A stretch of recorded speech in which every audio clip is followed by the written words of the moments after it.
सियावर रामचंद्र जी की जय। आप सभी कृपालु भगवान राम के परम शिष्यों का, परम भक्तों का मेरे इस चैनल पर हार्दिक स्वागत है। आप सभी से एक बार निवेदन है फिर कि अगर आपने मेरे इस चैनल को सब्सक्राइब नहीं किया है तो कृपया सब्सक्राइब कर ले, जिससे कि हर रोज 10 मिनट के लिए ही सही प्रभु श्री राम की कथा जो तुलसीदास कृत है वो अपने मूल रूप में आपके पास पहुंच जाए। मैं अपनी तरफ से कुछ नहीं कह रहा हूं, मेरी क्या किसी की भी औकात नहीं है कि प्रभु श्री राम के विषय में अपने मन से कुछ कह पाए। मैं जो भी कह रहा हूं तुलसीदास जी जैसे विद्वान और प्रभु श्री राम के परम भक्त ने जो लिखा है उसी के अनुवाद को मैं पढ़ के सुना रहा हूं आपको। आइए आनंद उठाते हैं। एक बार फिर से संदर्भ पर बात करूं तो ये बारात पहुंच चुकी है। प्रभु श्री राम लक्ष्मण जी और के साथ जनवासे में अपने पिता राजा दशरथ और बाकी सारे भाइयों और सभी राजदरबारियों ब्राह्मणों से मिल रहे हैं। आगे पुरजन परिजन जाति जना जाचक मंत्री मीत मिले जथा विधि सब ही प्रभु परम कृपाल विनीत। उसके बाद परम कृपालु और विनय श्री रामचंद्र जी अयोध्या वासियों, कुटुंबियों, जाति के लोगों, याचकों, मंत्रियों और मित्रों सभी से यथा योग्य मिले, जो जैसा जिस लायक था। राम ही देखी बरात जुड़ानी, प्रीति की रीत न जाति बखानी। नृप समीप सोहि सुतचारी, जनुधन धर्मादिक तनुधारी। श्री रामचंद्र जी को देखकर बारात शीतल हुई। राम के वियोग में सबके हृदय में जो आग चल रही थी वह शांत हो गई। प्रीति की रीति का बखान नहीं हो सकता है।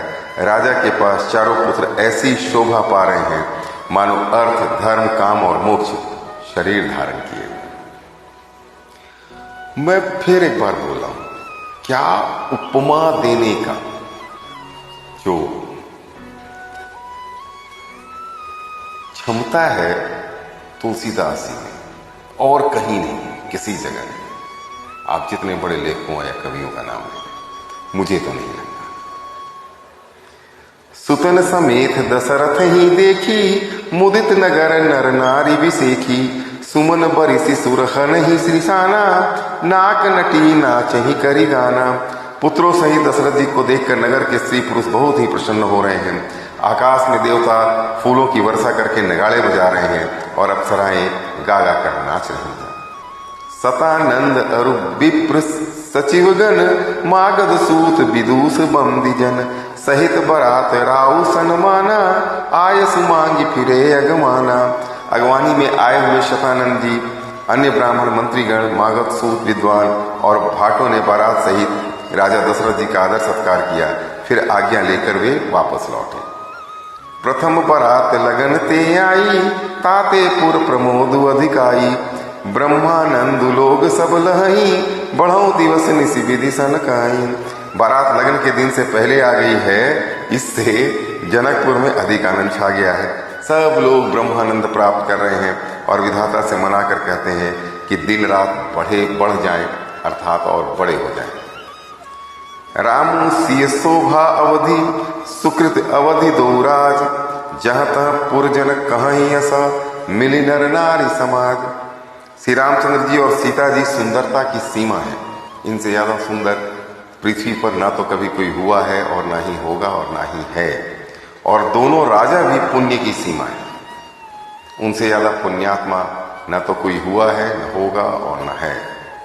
जहां तहां जनकपुरवासी स्त्री पुरुषों के समूह इकट्ठे हो होकर यही कह रहे हैं। जनक सुकृति मूर्ति वैदेही, दशरथ सुकृत राम धरि देहि। इन सम काहु न शिव अवराधे, काहु न इन समान फल लाधे। जनक जी के सुकृत यानी पुण्य की मूर्ति जानकी जी हैं और दशरथ जी के सुकृत देह धारण किए हुए श्री राम जी हैं। इन दोनों राजाओं के समान किसी ने शिव जी की आराधना नहीं की और न इनके समान किसी ने फल ही पाया है। इन सब को उन भयउ जग माही, है नहीं कतहु होने ऊ नाही। हम सब सकल सुकृति कै राशि, भय जग जननी जनकपुर बासी। इनके समान जगत में ना तो कोई हुआ है, ना कहीं है और ना होने का है। हम सब भी संपूर्ण पुण्यों की राशि हैं, क्योंकि जगत में जन्म लेकर हम जनकपुर के निवासी हुए और अभी साक्षात अपनी आंखों से सबको देख रहे हैं। जिन्हीं जानकी राम छवि देखी, को सुकृति हम सिर से भी सेखी। पुनि देखब रघुबीर बियाहू, लेब भली विधि लोचन लाहू। और जिन्होंने जानकी जी और श्री रामचंद्र जी की छवि देखी है, हमारे सरीखा विशेष पुण्यात्मा कौन होगा। और अब हम श्री रघुनाथ जी का विवाह देखेंगे और भली भांति नेत्रों का लाभ लेंगे। कहीं परस पर कोकिल बयनी, ए बियाह बाल लब सुनैनी। बड़े भाग विधि बात बनाई, नयन अतिथि हुई हैं दो भाई। कोयल के समान मधुर बोलने वाली स्त्री आपस में कहती हैं कि हे सुंदर नेत्रों वाली, इस विवाह में बड़ा लाभ है। बड़े भाग्य से विधाता ने सब बात बना दी है। ये दोनों भाई हमारे नेत्रों के अतिथि हुआ करें। भाई ससुराल है तो आएंगे ही। बारही बार स्नेह बस, जनक बुलाओ बसी। लीन आई है बंधु दो, कोटि काम कमनीय। जनक जी स्नेहवश बार बार सीता जी को बुलावेंगे और करोड़ों काम देवे के समान सुंदर दोनों भाई सीता जी को लेने यानी विदा कराने आया करेंगे। विविध भांति हुई ही पहुनाई, प्रिय न काही सासुर माई। तब तब राम लखन ही निहारी, हुई ही सब पुर लोग सुखारी। तब उनकी अनेक प्रकार से पहुनाई होगी। सखी ऐसी ससुराल किसे प्यारी ना होगी। तब हम सब नगर निवासी श्री राम लक्ष्मण को देख देख कर सुखी होंगे। सखी जस राम लखन कर जोटा, तैसे ही भूप संग दुई ढोटा। श्याम गौर सब अंग सुहाए, ते सब कहीं देखिजे आए। हे सखी, श्री राम और लक्ष्मण का जोड़ा जैसा है, वैसे ही दो कुमार राजा के साथ और भी हैं। वे भी एक श्याम और दूसरे गौर वर्ण के हैं। उनके भी सब अंग बहुत सुंदर हैं। जो लोग उन्हें देख आए हैं वे सब यही कह रहे हैं। कहा एक मैं आज निहारे, जनु बिरंच निज हाथ संवारे। भरत हूँ भरत राम ही की अनुहारी, सहसा लखिन सकहीं नर नारी। एक ने कहा, अरे मैंने आज ही उन्हें देखा है। इतने सुंदर हैं मानो ब्रह्मा जी ने स्वयं अपने हाथों से उन्हें बनाया। आमतौर पर इस तरह की बड़ाई स्त्रियों के लिए की जाती है। यहाँ ये बड़ाई राजा दशरथ के चारों राजकुमारों के लिए हो रही है। भरत तो श्री रामचंद्र जी की शक्ल सूरत के हैं। स्त्री पर पुरुष उन्हें सहसा पहचान नहीं सकते। लखनु शत्रु सूधनु एक रूपा, नक सिकते सब अंग अनूपा। मन भाव ही मुख बरनी न जाही, उपमा कहूँ त्रिभुवन को नाही।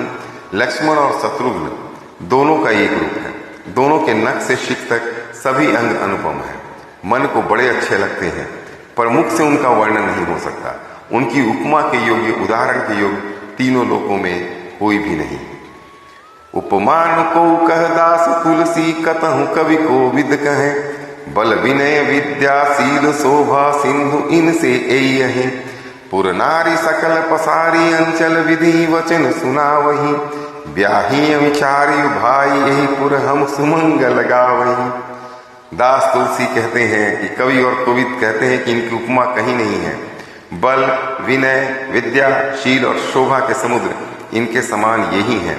जनकपुर की सब स्त्रियां आंचल फैलाकर विधाता को यह वचन सुनाती हैं कि चारों भाइयों का विवाह इसी नगर में हो और हम सब सुंदर मंगल पाएं। कहीं परस्पर नारी, बारी विलोचन पुलक तना। सखी सब करब पुरारी, पुण्य पयो निधि भूप दो। नेत्रों में प्रेमाश्रुओं का जल भरकर पुलकित शरीर से स्त्रियां आपस में कह रही कि हे सखी, दोनों राजा पुण्य के समुद्र हैं। त्रिपुरारी शिव जी सब मनोरथ पूर्ण करेंगे। आज के लिए बस इतना ही। इसके बाद कल फिर आपकी सेवा में उपस्थित होता हूँ आगे के प्रसंग को लेकर तुलसीदास जी के रामचरितमानस। तब तक के लिए आज्ञा दीजिए। प्रणाम। सियावर रामचंद्र जी की जय हो।